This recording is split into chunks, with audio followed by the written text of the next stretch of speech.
শহীদ রাষ্ট্রপতি জিয়াউর রহমানের আদর্শে অনুপ্রাণিত হয়ে তরুণ বয়স থেকে রাজনীতিতে আসা নারায়ণগঞ্জের ২৫০০ উপজেলা বিএনপির বর্তমান সভাপতি ও বীর মুক্তিযোদ্ধা পরিবারের সন্তান ইউসুফ আলী ভূঁইয়া আগামী ২৫০০ পৌরসভা নির্বাচনে মেয়র পদে প্রতিদ্বন্দ্বিতা করার আনুষ্ঠানিক ঘোষণা দিয়েছেন। দীর্ঘ ৫ দশকের রাজনৈতিক ক্যারিয়ারে তৃণমূল থেকে উঠে আসা এই ত্যাগী নেতাকে নিয়ে স্থানীয় নেতাকর্মী ও সাধারণ মানুষের মাঝে ব্যাপক উৎসাহ উদ্দীপনা দেখা দিয়েছে। ইউসুফ আলী ভূঁইয়ার রাজনৈতিক জীবন শুরু হয় ১৯৭৭ সালে তৎকালীন রাষ্ট্রপতি শহীদ জিয়াউর রহমানের হাত ধরে। তিনি জাতীয়তাবাদী গণতান্ত্রিক দল জাগদলের ২৫০০ ইউনিয়ন পরিষদের সদস্য হিসাবে রাজনীতিতে প্রবেশ করেন। রাজনীতিতে তার জীবনের অন্যতম স্মরণীয় মুহূর্ত ছিল ১৯৮০ সাল।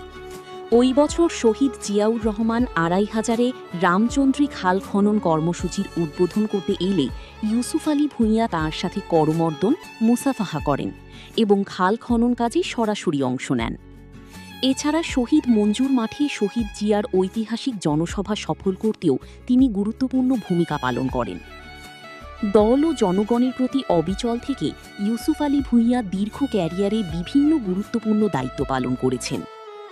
১৯৭৮ সাল বাংলাদেশ জাতীয়তাবাদী দল বিএনপি গঠিত হলে তৎকালীন ২৫০০ ইউনিয়নের সাবেক ৩টি ওয়ার্ড মিলে গঠিত একটি বড় ওয়ার্ডের সভাপতির দায়িত্ব পান। ১৯৭৯ সাল জাতীয় নির্বাচনের পর ২৫০০ ইউনিয়নে গ্রাম সরকারের সাধারণ সম্পাদক এবং পরবর্তীতে প্রধান হিসাবে সততার সাথে দায়িত্ব পালন করেন। ১৯৮৩ সাল জনগণের বিপুল ভোটে ২৫০০ ইউনিয়ন সাবেক ৩টি ওয়ার্ড মিলে গঠিত একটি বড় ওয়ার্ডের মেম্বার সদস্য নির্বাচিত হন। ১৯৯০ সাল ২৫০০ ইউনিয়ন বিএনপির সভাপতির দায়িত্ব অত্যন্ত দক্ষতার সাথে পালন করেন। ১৯৯৫ সালে ২৫০০ উপজেলা কৃষক দলের সভাপতি হিসেবে দায়িত্ব পালন করেন। ২০০৩ সালে বিএনপি সাধারণ সম্পাদকের দায়িত্ব সফলভাবে পালন করেন। নারায়ণগঞ্জ জেলা কৃষক দল সহ দলের বিভিন্ন গুরুত্বপূর্ণ অঙ্গ সংগঠনের নীতি প্রোফাইল দায়িত্বে নিয়োজিত ছিলেন। ২০২২ সালে তিনি ২৫০০ উপজেলা বিএনপির সভাপতি হিসেবে দায়িত্ব পান এবং বর্তমানে তিনি উপজেলা বিএনপির সভাপতি ও নারায়ণগঞ্জ জেলা বিএনপির সম্মানিত সদস্য হিসেবে রাজপথে নেতৃত্ব দিচ্ছেন। দলের দুঃসময়ে রাজপথে অগ্রভাগে থাকায় রাজনৈতিক প্রতিহিংসার শিকার হতে হয়েছে এই প্রবীণ নেতাকে। স্বৈরাচার ও ফ্যাসিবাদী সরকারের আমলে রাজনীতি করতে গিয়ে তার বিরুদ্ধে প্রায় ৩০টি রাজনৈতিক মামলা দায়ের করা হয়। শত জুলুম, হুলিয়া ও নির্যাতন সহ্য করেও তিনি কখনও শহীদ জিয়ার আদর্শ এবং বিএনপি চেয়ারপারসন বেগম খালেদা জিয়া ও ভারপ্রাপ্ত চেয়ারম্যান তারেক রহমানের নেতৃত্ব থেকে বিচ্যুত হননি। আগামী দিনে ২৫০০ পৌরসভাকে একটি আধুনিক, বৈষম্যহীন এবং নাগরিক সুবিধা সমৃদ্ধ প্রথম শ্রেণীর পৌরসভা হিসেবে গড়ে তোলার প্রত্যয় ব্যক্ত করেছেন ইউসুফ আলী ভূঁইয়া। মেয়র পদে প্রার্থিতা ঘোষণা করে তিনি বলেন, আমি পদের লোভ বা ক্ষমতার জন্য রাজনীতি করিনি। জীবনের সোনালি সময় ২৫০০-এর মানুষের অধিকার আদায়ে বিলিয়ে দিয়েছি। শহীদ জিয়ার আদর্শ বুকে নিয়ে আজীবন আপনাদের পাশে ছিলাম, আছি এবং থাকব। ২৫০০ পৌরবাসীর সেবা করার সুযোগ পেলে এই পৌরসভাকে একটি মডেল ও শান্তিময় এলাকা হিসেবে গড়ে তুলব, ইনশাআল্লাহ। বিসমিল্লাহির রহমানির রহিম। প্রিয় ২৫০০ পৌরসভাবাসী, আসসালামু আলাইকুম। আপনারা ভালো আছেন? আমি দোয়া করি আপনারা সকলে ভালো আছেন। আগামী পৌরসভা নির্বাচনে ২৫০০ পৌরসভা থেকে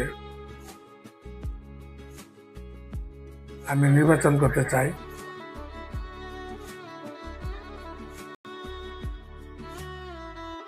সেই হিসেবে আপনাদের সকলের কাছে আমি দোয়া ও সহযোগিতা চাই।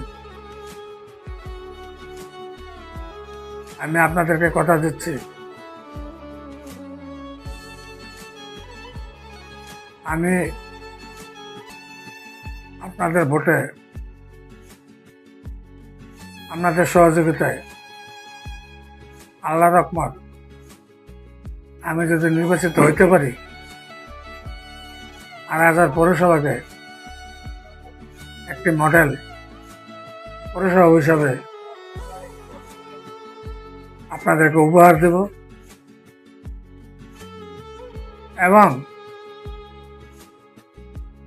2,500-এর যে কোনো উন্নয়নমূলক কাজ, রাস্তাঘাট, ড্রেন আমি ইনশাল্লাহ আপনাদেরকে করে দেব। 2,500 থেকে চোর, ডাকাত, সন্ত্রাস, চাঁদাবাজ, মাদক, ভূমিদস্যু আমাদের সকলের নেতা মাননীয় সংসদ সদস্য জনাব নজরুল ইসলাম আজাদ সাহেবের পরামর্শে আইনশৃঙ্খলা বাহিনীর সহযোগিতায়, আপনাদের সকলের সহযোগিতায়